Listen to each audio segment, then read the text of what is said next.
Your Mi phone is half the cost of an iPhone. You do viral marketing, you don't do traditional marketing, you have a fan base, you engage them in design. You now have some imitators who are trying to copy you. How is the business model evolving in China and beyond? Without a doubt, smartphone sales in China and in fact in the rest of the world are moving online.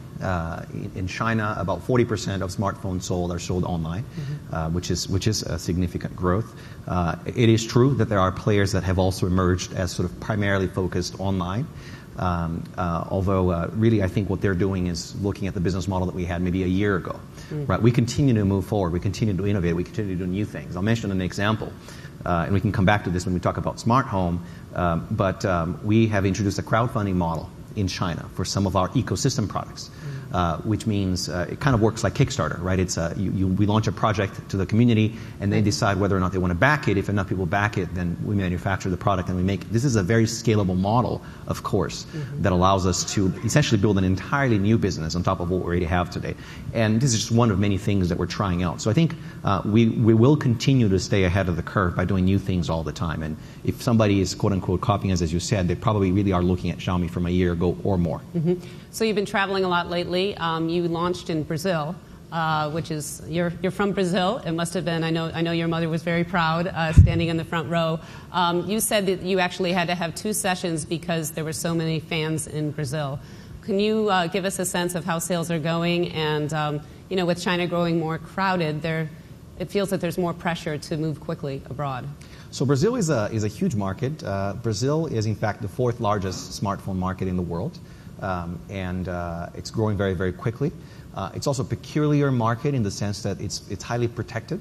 So, for example, to enter the Brazilian market, which I know very well, being from there, we actually had to set up our manufacturing operation there. So we partnered with Foxconn, and we launched our very first manufacturing operation outside of China, which was a huge challenge. It took, of course, a while to set up, although quite quickly in the scheme of things, it took us less than a year end to end.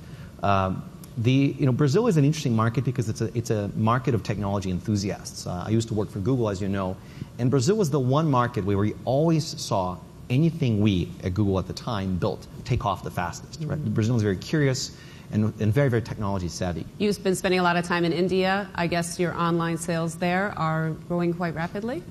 You're satisfied? Very happy. We've just celebrated our first birthday anniversary in India. It was July 22nd, so just last week. So India has been going very well. If we look at some data for a second, Xiaomi was the number 3 player or smartphone vendor in the online channel. So just looking at e-commerce, which is our market in India, we were the 3rd with 15% market share. This is an IDC figure in Q2, right? So pretty healthy for a company that's only been there for 1 year. What is your strategy to beat Apple and Samsung? We don't think about beating competitors that way. We think about sort of winning over the community. That's our approach. So our strategy is our raison d'être, right? It's to be friends with the fans, is to build a community, to build products with and for the community, and sort of gain their respect and obviously gain their business in doing so.